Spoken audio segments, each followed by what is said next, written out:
Hi, Garland Nixon here. And apparently, now that Joe Biden's summit for democracy is over, it's time to go back to beating the European slaves. Let's talk.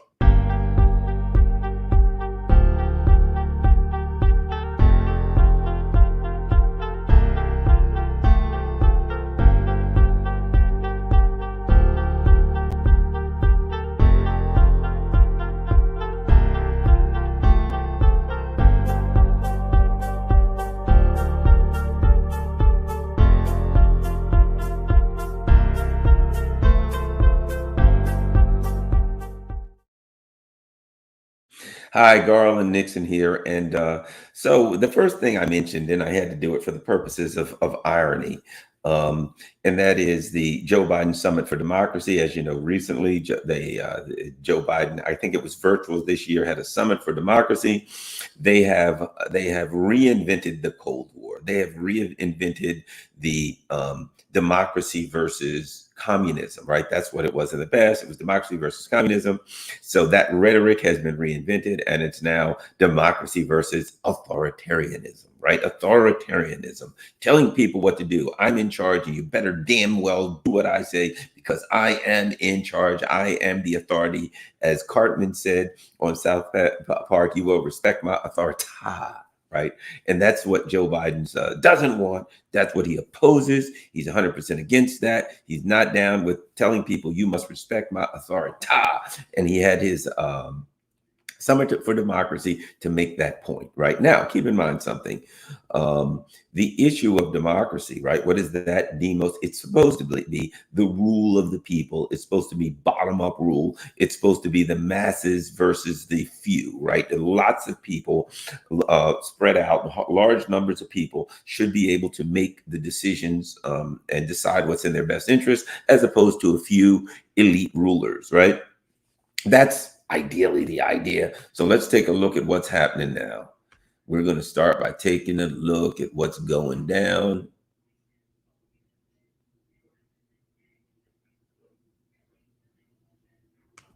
All right, so let's go we'll start with antiwar.com and we'll go from there. Oops, that ain't what we want to do. Never mind. That's not what we want to do. What we want to do is, there's an article at antiwar.com. Oops, sorry about that. So basically what's happening is, that was quick. Now we're going to get somewhere. Antiwar.com can be a good site. It can have some crap, but mostly good. All right, let's get back here. And this is what I'm talking about. This is the gist of this thing. U.S. will threaten Europe to implement sanctions on Russia. The White House plans to send a clear message to its European partners in the economic war against Russia. You're either with us or against us. Two U.S. Treasury officials will visit European and Central Asian partners next month to demand all sanctions on Russia be implemented. Now, you notice something they said here. They said demand. They didn't say request.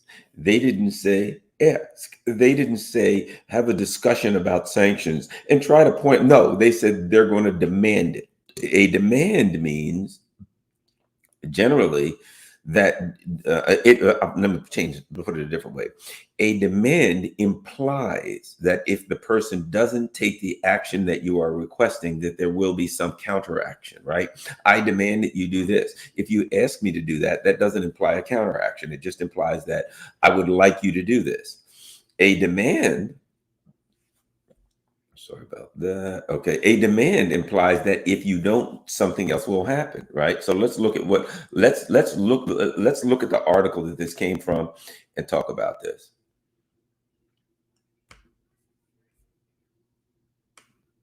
All right, here we go. Let me make sure it's up. All right, perfect. And we'll go this way so you can get a little better look. Let's talk about this story. Fortune magazine, here we go. America has a message for countries and companies still doing business with Russia. You're with us or against us. Who started that? Who started that? George W. Bush. You know, I've been saying for a while, people are like, well, this is the third iteration of the Obama administration. And I say, no, this is the fourth iteration. Excuse me. Oh. This is the fourth iteration of the Bush administration. And let me tell you why. Think about Victoria Nuland. Who was Dick Cheney, the hardcore, brutal, vicious neocon? Who was his assistant? Who is his assistant? Victoria Nuland. So we've got Nuland, we've got Blinken, we've got Sullivan, who pushed hard. No one, let me change this, no one pushed harder for the Iraq war than Joe Biden. So you've got the hardest of hardcore neocons in charge. You're with us or against us. That's George Bushian. That is pure neocon discussions, right? What that says is, there's no graves, and that's a neocon. A neocon idea, an ideologue has no graves. The ideologue has no nuance. The ideologue, the narcissist, the sociopath says it's my way or the highway. There's a saying about a narcissist. How do you tell if someone's a narcissist? Tell them no. That's how you tell. What's the easiest way to tell if somebody's a narcissist? Tell them no. Narcissists can't handle no. Everything must be their way. So let's go. Top sanctions officials from the U.S. Treasury Department plan special international trips this month to, listen to what they're going to do, pressure firms and countries still not doing business with Russia, still doing business with Russia to cut off financial ties. Okay, so they're going to pressure them. Now, they didn't say they're going to talk with them, that they're going to meet with them equally. You hear Russia and China, you hear BRICS, you hear SEO, and they're talking about mutual benefit. You hear the U.S. empire, we're going to pressure you. Excuse me for yawning. You better do what the hell we say. The message is that those working with Russia's government must decide, one, continue to provide Moscow with material support. Now, keep in mind something. That is a one-sided view, right? If I'm buying food from you and I need to eat, one way to look at it is I'm providing you with material support. The other way to look at it is if I don't, I suffer because I need to eat. What is implied here by the neocons is we don't give a damn if you need to eat. We don't give a crap about you suffering. Good, you can suffer. You will do what we want. Number two, keep doing it so they can keep working with Moscow. Or two, keep doing business with countries that represent 50% of the global economy. So what they're saying now to the EU countries are, you got to make a choice. Either, now think about this, either you're going to do business with Moscow, with Russia, or you're going to get sanctioned the same as Russia. If you are not our allies, you are not our friends. If you do business with Russia, you will be treated like Russia. We hate Russia. We despise Russia. We're doing everything we can to wipe and destroy Russia's economy. You got one choice. You're our allies. You can work with us, but you're only our ally as long as you do exactly and precisely what we tell you to do. And if you do anything else, you will be treated, you will be eradicated, you will be wiped out, you will be destroyed with extreme prejudice. Think about that. That's your friend. That's your ally. Your ally says either you do what I tell you to, or you will be annihilated and destroyed. Who wants an ally like that? Think of the other right now. If you're the other countries, if you're Saudi Arabia, if you're whoever, and you're sitting here watching that and you're saying the US says they're our ally, and they're going to the EU and they're saying to the EU, one of the two, you got one or two options, buddy. You can do what we tell you to do, or you can face complete and total economic destruction. And we will not bat an eye. We don't care about your people. Your people are going to starve. We're going to drive you into absolute economic destruction. Now, the wise thing to do for the EU countries would all of them to come together and say, okay, you're going to have to do it to us all. Go ahead, fine. If you're going to sanction us all. But the problem is, the reality of it is that when the US doesn't even have to do this. When they go to the EU leaders, when they go to the corrupt puppets and quisling governments of the EU, and they say, look, either you're going to have to wipe out, your economy is still business, you're still doing business with Russia. And if you stop, it'll wipe out your economy. So here's what you got to do. You've destroyed your economy by 50%. We want the other 50.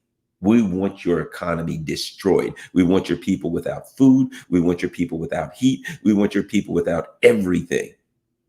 We don't care. If the only way To take out Russia is to wipe out, destroy, impoverish, and starve every single human being in the EU. Then that's what the Joe Biden administration plans to do. Think about that.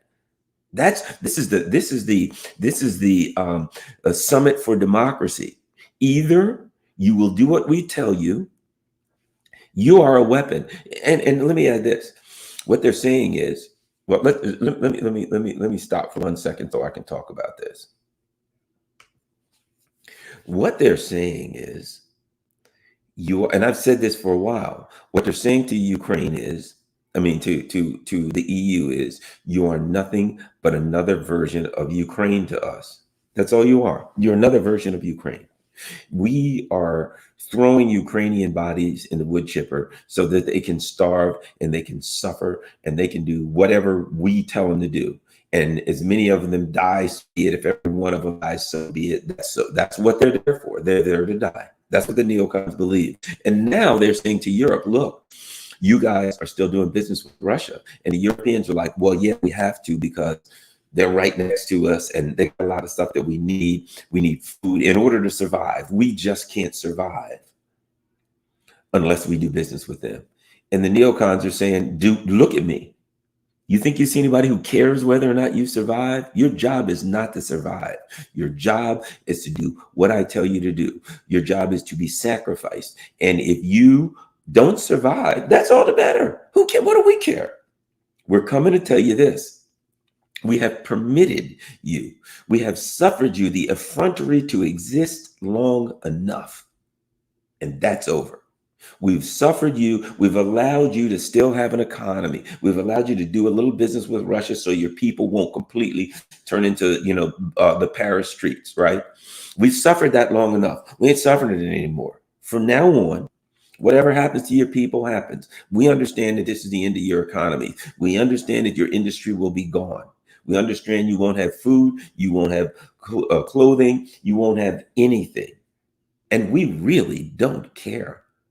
You are not our allies. You are our vassals. You are our slaves. You are sacrificial lambs to be taken to the altar and have your throats slit and blood run into a chalice so we can drink it. That's your job. And it's time for you to shut up and do your job. That is the position of the neocons, and they're making it clear.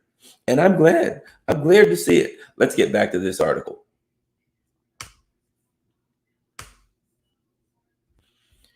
Let's get back to this article.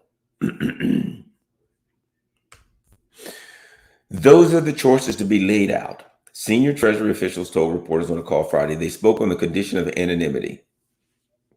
Treasury officials Liz Rosenberg and Brian Nelson, specialists in sanctions and terrorist financing, will travel to Europe this month. Think of this. They're specialists in sanctions, right? To meet with leaders of financial institutes in Switzerland, Italy, and Germany. They plan to share intelligence on potential sanctions and evaders and to warn of the potential penalties for failure to comply with international sanctions. And these are not international sanctions. These are U.S. sanctions, but they're telling them the potential penalties. They're saying to them, if you don't do what we say, we'll wipe you out. Now, here's the decision. Here's the catch-22. Here's the double bind that they're putting Europe in, right? This is beautiful. If you don't do what we tell you, we will wipe you out with sanctions with prejudice. If you do what we tell you, we won't have to, because the actions that you take will wipe you out.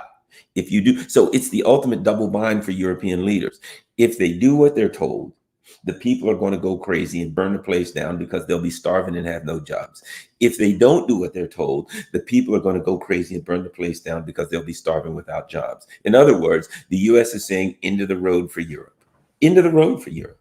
Europe has been strong for centuries. Europe has been wealthy for centuries. Europe has had, their economy has been growing, and for quite a while, and the people have health care and free college and all that. That bull crap is coming to a screeching halt right now. As of now, the Biden administration says the destiny for Europe is here, and we've decided it, and it is third world poverty. And that is the destiny for Europe.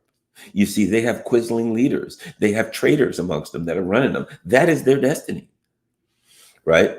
Early this year, U.S. Secretary of State Antony Blinken visited Kazakhstan to pledge U.S. support for its independence and to stress the importance of respect for sovereignty, territorial integrity, and independence. But apparently, he didn't travel to Syria to say that. You notice that? He went to Kazakhstan. Sovereignty. What about Syria? Territorial integrity. Syria, independence. No, the United States at the same, and see, the rest of the world can see this, at the same time that the United States is illegally occupying a third of Syria and pillaging and stealing and robbing the oil from Syria. At the same exact time, they go to Kazakhstan and say, hey, what about sovereignty, territorial integrity, and independence? That, my friends, is the rules-based order. The rules-based order is the U.S. can do anything it wants to. Because the U.S. is the king, and the king makes the rules, and everybody else has to follow the rules based on the position they were born in life. And you got to accept that. And it's time for Europe to accept the position they were born in life, and that is when the king says you die, you die. Central Asian states have been neutral on Ukraine, neither supporting Russia's invasion nor U.S. and Western condemnations of the war, and that which they have a right to. Now, keep in mind something. Didn't Tony just say he respected sovereignty? I'm here to tell you that I respect sovereignty, but you got to do what I tell you to do. Well, my bit of irony there. Senior Treasury officials Friday pointed to Russia's slowing economic growth as a sign that efforts to sanction Russia, blah, blah, blah, have been successful. So, if the sanctions have been successful, then why are you going all over the place to try to push for more sanctions? The sanctions have been working. What are you going to do? We got to push for more sanctions. Well, your actions belie the questionable veracity of your statements. You say you're for sovereignty and independence and territorial integrity, and you go to other countries and tell them you better damn sure do what I tell you to do. You say the sanctions are working, and you're going to other countries now trying to force them to institute sanctions. Officials credit the oil price cap plan that was rolled out at the end of 2022 with a group of 7 countries in an effort to clamp down on Vladimir Putin's access to cash as he wages war in Ukraine. The countries have agreed to pay $60 a barrel for Russian oil. Let's look at something real quick. So they've had a lot of luck with that darn price cap, have they? Lots of luck. Let's look at another article.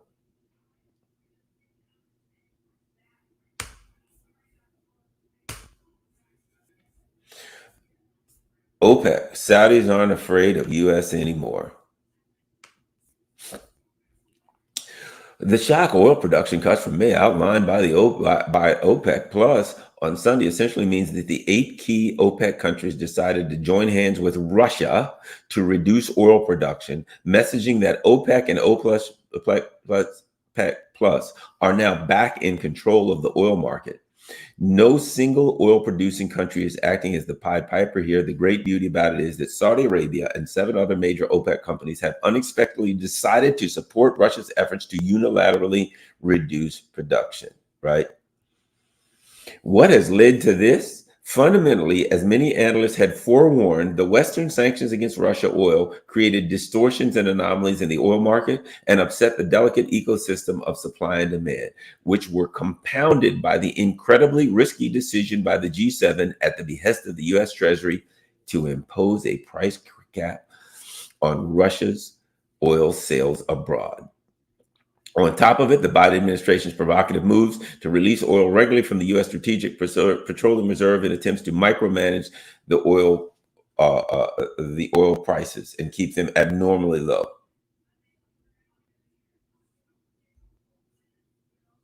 So let's go back here. So what do we see here? So as the Biden administration says, yes, things are working, and the oil price cap is working, and it's helped things. International observers and international analysts say they're cutting production, and it's going to drive the prices of gas and diesel and things like that through the roof this summer. And the reason they're doing that, the big part of it, is to support Russia, and because you pissed them off, because you decided from now on that you are in charge of oil prices. You decided that you were going to manage the prices of the oil in the market. And the OPEC countries said, no, you're not. We're in charge. So the same authoritarianism, remember, Biden said this is democracy versus authoritarianism. The same authoritarianism that said to the OPEC countries, we will decide what the oil prices are. That said to the world, we'll decide what you can pay for Russian oil. That decided to say to everyone, you will do what we say or else. And it's going to Europe right now saying, do what we tell you or suffer. That same mentality is what drove the price, is what is in the process of driving the prices through the roof. Let's continue on with this article.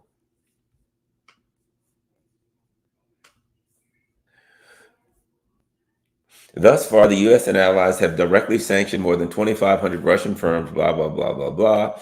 On the anniversary of the invasion, the U.S. began taking aim at entities that helped Russia evade earlier rounds of sanction. Russia's metals and mining sectors are also among those targeted in what Treasury has called one of the most significant sanctions actions to date. So, what we're looking at here is a circumstance where, and let me get rid of this. What we're looking at here is where the circumstance where the U.S. has decided that, I put it like this: it appears to me that there's desperation here. I think a big part of the reason that the U.S. a little bit, I think that a big part of the reason that the U.S. is doing this is because of what's going on the battlefield in Ukraine. It seems very clear that the military part of this is not going as the U.S. had planned. They had planned to build this big proxy army, and they expected that they'd be able to fight the Russians ad infinitum. And they take, as they said, the Afghanistan model. They drag the Russians in, and the Russians have to fight in Ukraine forever. They take terrible losses, and they get eventually driven out of Ukraine, and blah, blah, blah, and then they get weakened. And that was the plan, right? Wherein the Russians, and I think one of the things that wasn't taken into account here is that the Russians had been planning for this thing. It's obvious now that for many years now, the Russians were cautiously, pessimistic. How about that? Not cautiously optimistic. They were cautiously pessimistic. That for many years now, it appears to me that the Russians felt as though, look, it would be nice. We're going to keep trying to get a diplomatic deal in Ukraine, but, excuse me, it doesn't look like we're going to be able to do it. And if we can't, we want to be in a position where we can act militarily. It looks like they planned, when it came to having the military hardware, when it planned to having the political and social will, it looks like the plans were there. And I think a big part of what the Putin administration did, and I'll put it this way, and this may be partially intentionally and partially Russian culture. One of the things that they did was they waited till the last possible minute to do it. They waited until they almost had no choice. It's like this in business. What's it called? It's called market insistence, right? If you're selling clam chowder, you want a line around the block. You want everybody to come from all over town. You want everybody to want market assistance. Everybody wants your clam chowder. You don't want to have to be in a position where you got to beg people to take that clam chowder off your hands. If you're selling clam chowder, you want market insistence. You want everybody to beg for it, right? Can't wait to get it. Knocking on the door. When you open up, they're waiting. I'll pay whatever you want. I got to have a bowl of clam chowder, right? And I love clam chowder. So that being said, what I think the Putin administration did was they simply said, we're going to pursue diplomacy as long as we can. Meanwhile, the Russian people were saying, please, you need to act, you need to act, a significant portion of the Russian people. And I think the Russian government held off until that built to a crescendo, until it went from people saying, I think you need to act, to the Russian people crying out, you got to act, you got to move on Crimea. They're going to kill all the Crimean people, till it got to a point where the people in Russia were just about begging They were beyond begging the Russian government to do it. They were literally angry at the Russian government for not acting. They built up an aversive anxiety, right? An anxiety that you need relieved. The Russian government very wisely allowed that anxiety to build to the point where the people in Russia wanted it to relieve this anxiety that we have. When the Russian government took action in Crimea, it was like a breathe out moment. It was like the Russians were like, oh God, finally, what'd you wait so long? See, but that's what people in the West don't understand, that there was, I'm not saying it's 100% like that, but there was a strong element in Russia that was kind of demanding, that was waiting, hoping for the Russians to act, and that were very concerned that if the Russians didn't act, that there could be disaster, there could be genocide. And they were, I believe, they were quite correct in their fears. So the Russians acted. So now Russia has the social wherewithal to continue. They have built up their armed forces. They've built up the military stuff that they need. And most importantly, here's the thing, you've heard me say this a million times. Russia's a superpower. Russia's a world power. You never want to fight a world power on its border. That's the problem the U.S. has going up against Russia and going up against China. And that is, you have to go to their border to fight them. And these are countries that are prepared to defend their borders. Most countries are prepared somewhat to defend their borders, but a world power, a superpower, is going to be especially prepared to defend its border. So you're coming up to the Russian border, so Russia is prepared to defend that border. Russia can fire weapons from inside its border, from the safety of its own airspace, deep in its border. They can do all kinds of stuff. They have no real supply lines because they're on their border, and all of their supply lines start in Ukraine.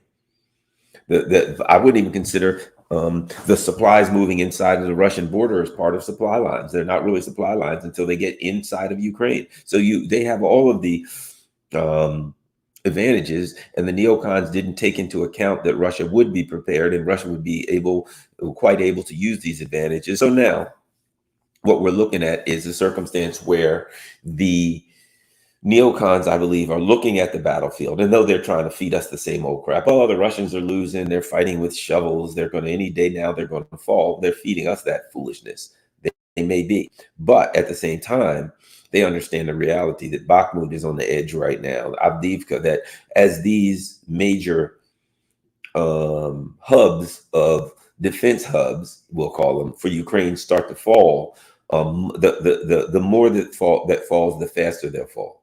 So I think they're looking at it in desperation, saying, well, if we're going to lose the military part of it, if we're losing that, if that ain't looking good, let's try to up the economic part, right? One of the things that people, we've heard Mercouris talk about, we've heard a lot of people talk about, is the fact that neocons don't have a reverse gear. They don't don't know how to slow things up. But so how would they up the ante when it comes to losing militarily? Well, if they can't engage at a higher level militarily, I think they'll try to engage at a higher level economically. If they don't have the option, which I don't believe they do, of doing a military attack on Russia, going after Russia militarily, I think they'll try to up the ante economically. And the way they're going to do that is they're looking at European countries and they're saying, you're going to have to cut everything off. Yes, you're buying oil through India and China, and you're buying LNG through India and China because you got to have it, and it's Russian. You got to stop doing that. You can't buy oil and gas through India and China anymore. You just won't have oil and gas. That's your problem. Sure, you're still buying grain. You're still buying agricultural products through Russia, because if you don't have them, you'll face starvation, and you'll face hunger, and you'll face severe food shortages. That ain't our problem. Time for you to face those things. That's where the neocons are coming. Sorry, the military campaign isn't working out the way we want. So it is time to pay the piper. It is time for you to suffer. And basically, all they're going to say to the leaders is, look, do it. Now, if you know anything about European leaders, the European leaders are not going to fight back. They're not going to be like, no, I don't want to do that. They're not going to be like, but what about our people? No. Look at France. It's on fire. France is a disaster area. The streets of Paris, it's falling apart. France is coming unglued. And look at Macron. Does he look upset to you? Does he look like he cares? Does he look worried? Macron is doing what he did before. He's like, I'm going to go to China and go to Xi and tell him, Xi, you must do as we're told. You must stand down. Didn't you hear what my master said? My master, you ever watch a vampire movie, and there's always like the human, they have like the human that does their bidding, and the human always refers to the vampire as my master. My master will make you suffer for this. They're always saying the master will make you pay for this. Well, what was the one? It was kind of a comedy, and it was. I can't remember, but at any rate, it was it was comedy horror, and the one of the lowly vampires who was worked at the behest of the main vampire was telling some guy had stuck a stake in him. He says, "My master will kill you for this, and you'll die not fast, but slow, ever so slow." It's my master is going to make you suffer for this, right? My master has said you must do this, and in that same movie, one of the humans was coming after this guy, and this guy had a gun, and the guy said, "Stop or I'll shoot you." Well, keep in mind something. He worked for the vampire, so it wasn't his option. So the guy points a gun at his head and says, "Stop or I'll shoot you." And the guy continues to come because he couldn't say no because his master, the vampire, was saying continue. And the guy shoots him right between the eyes. Boom, and he drops, right? Why? Why is that? Because he was a guard dog. Guard dogs are not trained to guard themselves. They're trying to guard their masters. And the European leaders are guard dogs. They're not trained to guard the people of Europe. They're trained to guard their masters. And when their masters come to them and say, it's time. I was looking at something the other day in the UK where like all of these pubs are closing down, right? 14 or 1,800 pubs are now in danger. Thousands of pubs are in danger. In the UK, the days of pubs are over. That kind of lifestyle is over for the UK. That was a lifestyle of some level of comfort, of some level of pleasure, right? It was, you have a job and you, at times, you want to go to the soccer match that's coming on, or after work, you go to the pub and you turn up a pint with your boys before you go home, or a game's on or something you go just hang out with friends, right? Because you got time, you got leisure, you got a few dollars in your pocket. Those days are gone in the UK. It's over. Forget it. Not some of the pubs are going to close. Every single pub will close. Every pub. There will be no pubs. There will be, and if there were, it wouldn't do you any good because you'd have to have a job to buy stuff. If you are in economic poverty and total and absolute abject poverty and desperation, you got no money for any beers or pints, or that ain't happening. You ain't watching soccer matches. You are trying to survive. They are driving the UK, and it ain't far from it now. They are driving the UK into abject poverty. And guess what? The leaders they've been there before. This is not the first time the UK's been there. Think of the Middle Ages. What were the Middle Ages? The Middle Ages there was mostly peasants. You may, since they had an empire going around the world taking stuff, they may put you in the military so you could go to Africa and die fighting the Zulus or something. That's the best you could hope for. Or go down in a storm off the coast of South America or something, right? So if you were the average schmuck in Europe, you were either in the UK, you were either a peasant or you were in the military. You might, if you were lucky, 10% maybe were commoners, maybe you were a blacksmith, maybe something like that. Overall, most of the people were impoverished, illiterate peasants. What, 80% of the people were peasantry, and a tiny little bit of nobility, and then nobility, and a few people who lived in commoners. That's terrible. And guess what? That is where UK is going. There is no other options. And the US now is sending people over. Now, they don't have to send them to the UK. They got to send them to France. They got to send them to Germany so they can say to France and Germany, look, your people have too much right now. They still got food. They still got jobs. They still got energy. That bullcrap needs to come to a screeching halt. What the hell are you doing? We're looking at your country and they got jobs. Why do they still have jobs? Why are these people still running around with cars and all the luxuries of life? No, that must stop. And I mean now.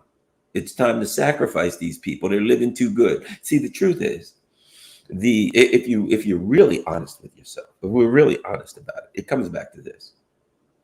And it's always been this way. The nobility despises the peasantry. They despise the littles. They despise them. And they don't like the fact that they're getting uppity. And they don't like the fact that their expectations are growing, that they expect to have a car or two, that they expect to be able to go on holiday for a weekend. They expect to have nice foods, maybe a steak and some shrimp and some good drink. No, no. They expect too much, and the elite ruling class is just about sick of it. They've had it with that crap, and they're going to bring it to a screeching halt. The people, and with that comes what they're bringing for now. All the Ukrainian refugees, they're coming over. They'll feed them for a while, and then they'll just leave them there, and they'll bring all kinds of organized crime and all that crap's coming. That'll expand to prostitution and things like that as desperation rises. They're fine with that. The elites are good with that. You know why? They're purpose. See, here's the thing about it. One thing you know about organized crime, how does it exist? Because it pays off the elites. Think about the history of organized crime in the U.S. What do? They pay off judges, they pay off politicians, they pay off rich people. Organized crime pays off the elites. The elites utilize organized crime to get their prostitution, things like that, work with them. Think about the CIA and intelligence communities have always worked with organized crime. Organized crime is a very, very valuable partner for the ruling elite class. So they are happy to see organized crime expand. And they can utilize organized crime for extrajudicial killings, all kinds of things they can do with organized crime. So they're happy to see the Ukrainian. Look, Ukraine is known as the most one of the most corrupt places on earth, right? They want to see that corruption spread throughout Europe. That's part of the plan. As the corruption spreads, if you're a member of the elite ruling class, corruption is your friend. You're going to get richer when there's more corruption. So now the U.S. is going to come to the EU slaves. They're just making it. You know what's funny about this? They're not even trying to hide it. They're not like, we're going to come talk to them and try to convince them. No, they're saying, look, we're going to go there and we're going to say, you got one of two ways to go to. Basically, what they're saying is, you have one of two ways you're about to be driven into poverty. Either you go into poverty on your own, right? Either you now say to Russia, we need food from you and agricultural products, but we won't buy it. We need oil, we need energy, and we won't buy it. Everything's going to close down and we're going to suffer. You make the decision to do that and impoverish and enslave your people in agony and misery. You can make that decision on your own. If you don't do that, then we're going to sanction the hell out of you and you won't be able to do business with us. So how will it be? Will you drive us into poverty, yourselves into poverty, or will we have to do it? Now, the wise thing to do, if in fact the European leaders worked in any way on behalf of their people, they'd say, we want you to do it. That's what they'd say. We'd say, we want you to do it. They'd say, let's see you do it. They'd say, so what you're saying is you're going to sanction all of Europe into poverty? Yeah. You're not going to let us do business with you? Yeah. And we're one of your largest markets and you're not going to buy stuff from us and we don't get to buy stuff from you, right? Yeah. Go for it. Go for it. Let's see that happen. Because what that would mean is the U.S. is now saying we're sanctioning almost all of South America. We're sanctioning almost all of Africa. We're sanctioning Russia, we're sanctioning China, and we're sanctioning Europe. At that point, make them sanction it because it's getting to a point where it's getting farcical. If the U.S. says to the EU, do what we tell you or we'll sanction you, and the EU says, go ahead and sanction us, there's nobody left to sanction. The only thing the U.S. has is Canada and the U.K., because the U.K. is going to do what they tell them to do, and Australia at that point, and Japan and South Korea to some extent. Japan isn't listening on some things, but at that point, where they say we've sanctioned everybody else. Now, at that point, the rest of the world might as well just do business. At that point, if the EU says, look, We can't do it. And the Russians and the US says, well, then we'll sanction you. You can't do business with the US. Then at that point, the EU can say, well, hell, we might as well do business with Russia and China. Completely open our business back up. We might as well do business with Africa and the Middle East and Latin America. So right now, the only countries that we can't do business with is the US. Yeah, and we're sanctioned everybody else. We might as well just join the party and do business with everybody else. At that point, if but there's a big but here. That would mean that the European leaders were not vassals. That would mean that Europe was not a colony. That would be that the European leaders had some concern for their own people. They don't. We already know what the European leaders are going to say. We don't have to guess. They're going to jump to it. When the US says, we need you to cut your people off from their last opportunity to any kind of an economic well-being whatsoever, the European leaders are going to say, they are going to salute and they're going to say, no problem. And when Munich and Paris and Prague and everywhere turns into Paris, when the entire European continent is aflame, the European leaders will say, we're good. Don't worry about it. We got this under control. You know what they'll do? They'll all come together. Ursula von der Leyen, the whole country, the whole continent can be aflame with people screaming, running in all directions, setting the capitals on fire. And you know what Ursula von der Leyen and Jens Stoltenberg and Macron and Scholz will do? They'll travel to China and they'll tell China, you better do what we tell you to do, or we're going to come down on you. We're going to sanction you. You better listen to our master. Our master sent us here. And our master said that you better listen to our master. Well, how come you're not listening to our master? And China's going to be like, you can't return home. Your airports are closed. They're on fire. You got to stay here. There's no food in your countries. The people are sharpening up the guillotines to kill you. And Macron and Scholz will say, fair enough. But our master sent us here. And our master said, you better listen to our master. How come you're not listening to our master? That's all they'll say. That's all they have is they don't even exist. You know what the European leaders are? It's like a megaphone. They are literally megaphones for the Biden neocons. A megaphone is this. It's an inanimate object. A metaphor does not make noise on its own. You push the button, nothing comes out. You might get some static, but probably not even that when you first push the button. Ever hold the megaphone, push it, that's about it. You must speak through the megaphone, and the megaphone amplifies the words that you say. So Macron has nothing on his own. Scholz, Rishi Sunak, none of them, Maloney, none of them have Duda. They have nothing on their own. Biden holds them up and he yells into their butt, China better do what we want. And it goes through their body and it comes out of their mouths. My master has spoken and he said, you must do what he wants. When the people of Europe look at Macron and Scholz and they say, hey, what's going on, man? We need you to make a different decisions because we're hurting. Macron and these people look at him and say, our masters have given us other decisions. We cannot listen to you. We must listen to our masters. And that's where we are. And now the EU is saying time to bring now the Biden neocons saying it's time to bring the hammer down. We've pretended as long as we could that you were on our side. We've pretended that this was some kind of a group of equals and allies working together. Perhaps you didn't get the message when we blew the hell out of Nord Stream pipeline. Perhaps that was a message that we sent you, but apparently you couldn't read that message. The message was, we will kill you. We will attack you. We don't care about you. You do what we say or else. That's the message. And apparently you didn't get it. So we got another message for you. Shut up. We don't care about your people. And that's basically where we are. And that's what it is. That's what it is. So the U.S. is now, to sum it up, so now the U.S. they realize that the military campaign is not going in their direction that they wanted to, and now they're going to try to they're going to make every effort to make a move economically at the cost of the Europeans. And the European people, you're kind of screwed. They're going to have to act. They're going to have to act. Craig Struthers, Thanks a lot, Craig Struthers. Let's keep going. See if we got some more super chats. We're answering the super chats. That's it. It's going to be up to the European people to act on their own behalf because they have no leaders. Just a bunch of, if someone else put it, a bunch of Renfields. Let's go to Rockfin. Any born on Rockfin? Nothing. All right. Well, thanks a lot, everyone.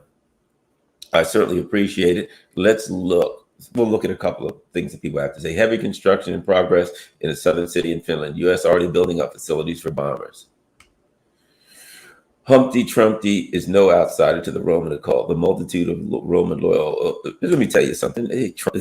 So apparently Trump has been saying, of all crazy things, that he's talking to people about sending troops into Mexico to address the drug cartels or something.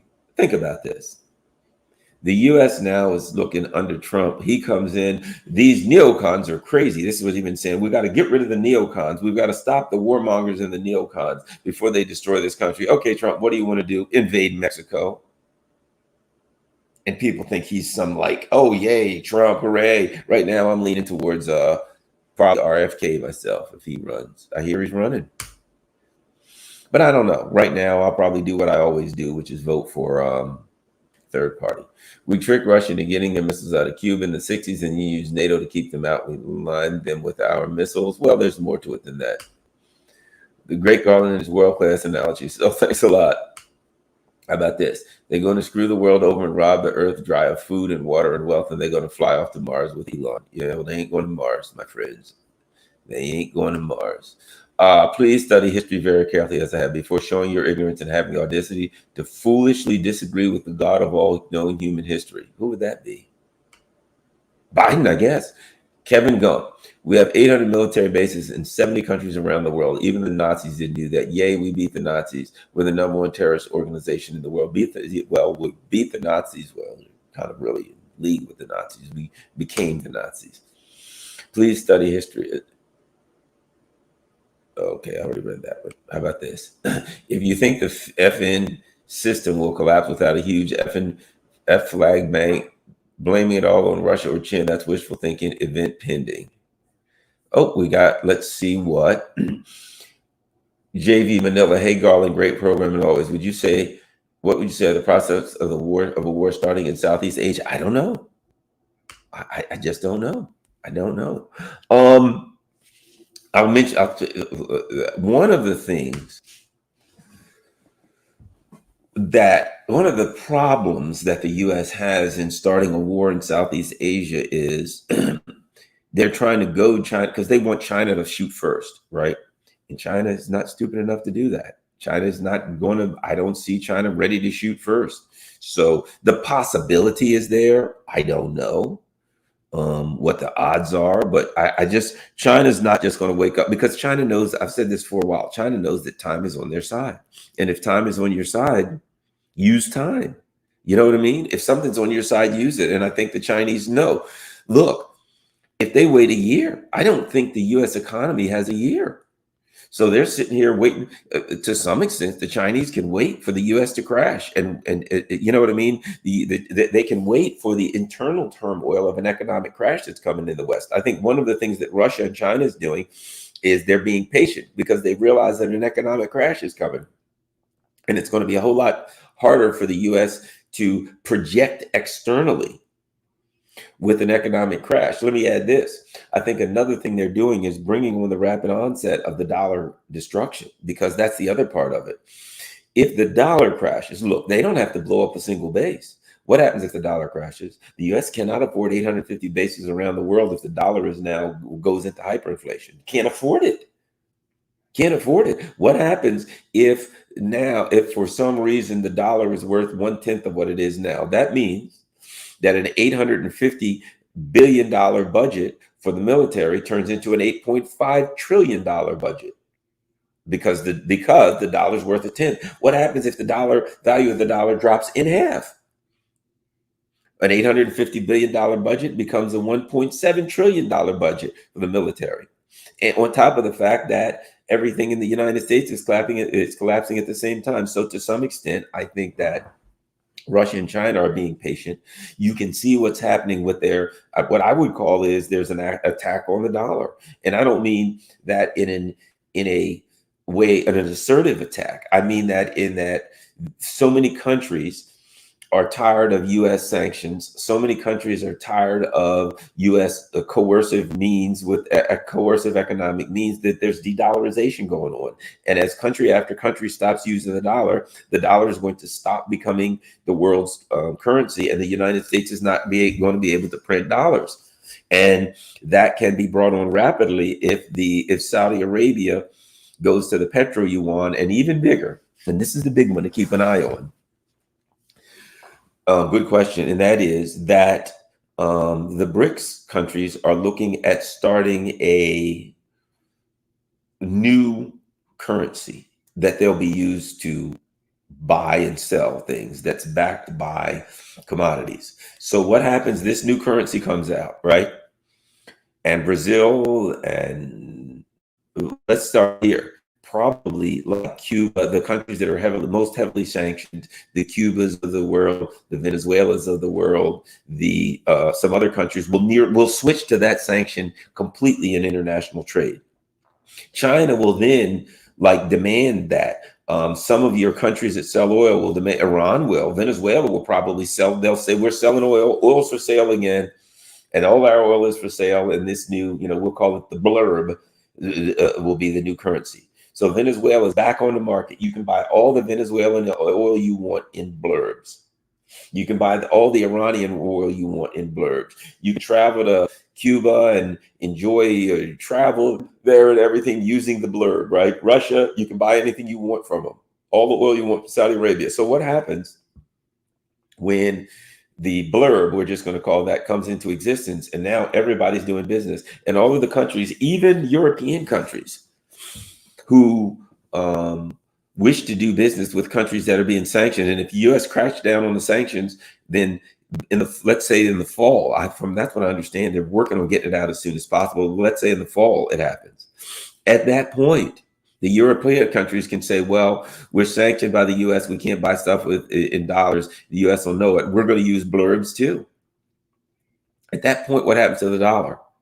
I think, people have said this. One of the things that have been said recently about the fall of the dollar is, well, it's not going to fall fast. It's going to be probably a decade, blah, blah, blah. You've heard the joke about how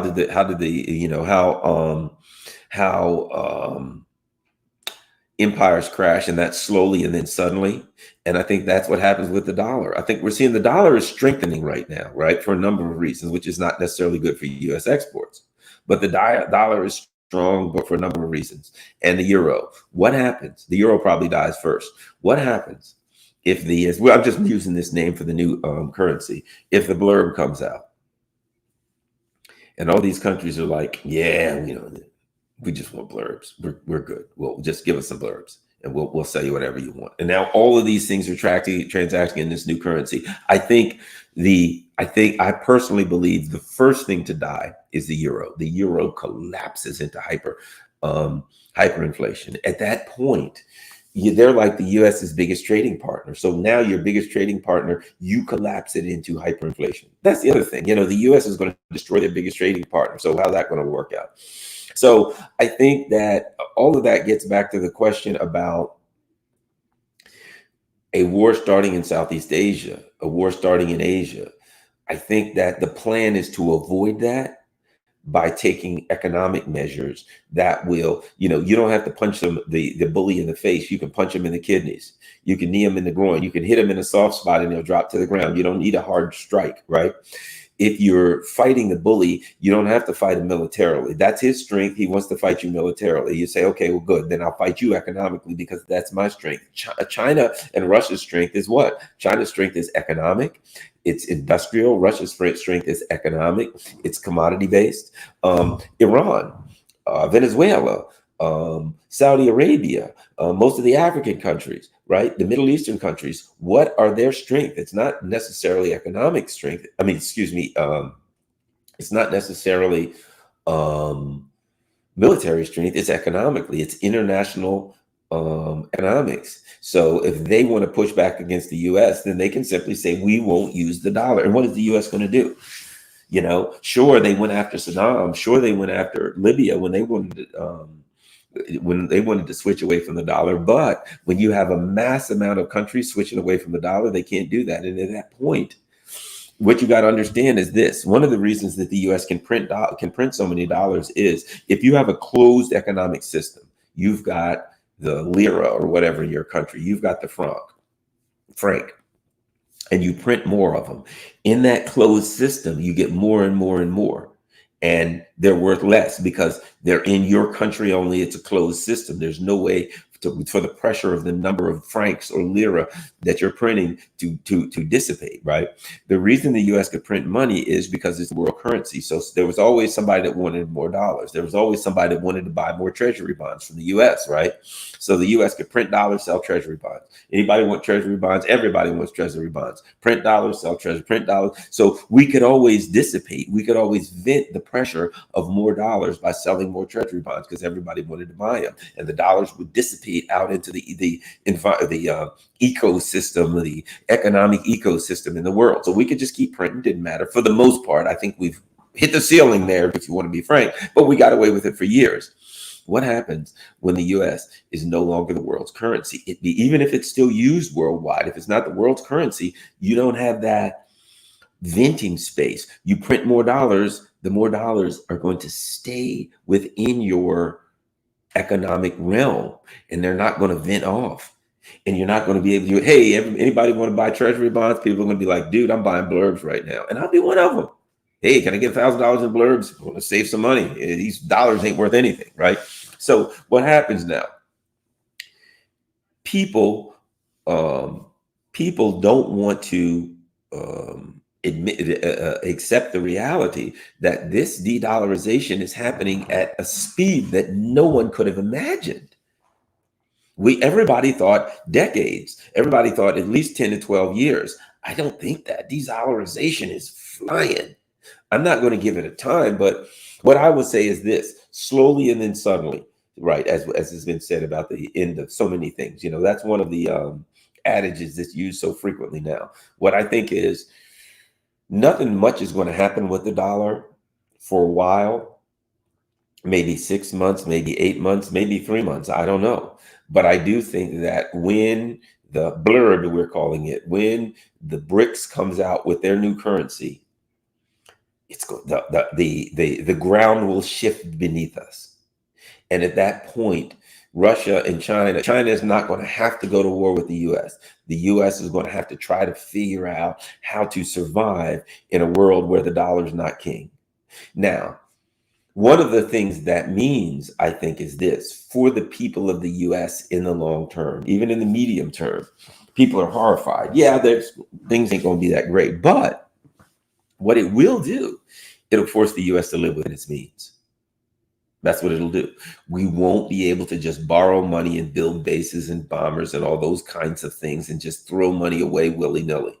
So the U.S. will be forced to live within its means. So, I mean, look, let's face it. What happened to Britain when Britain crashed?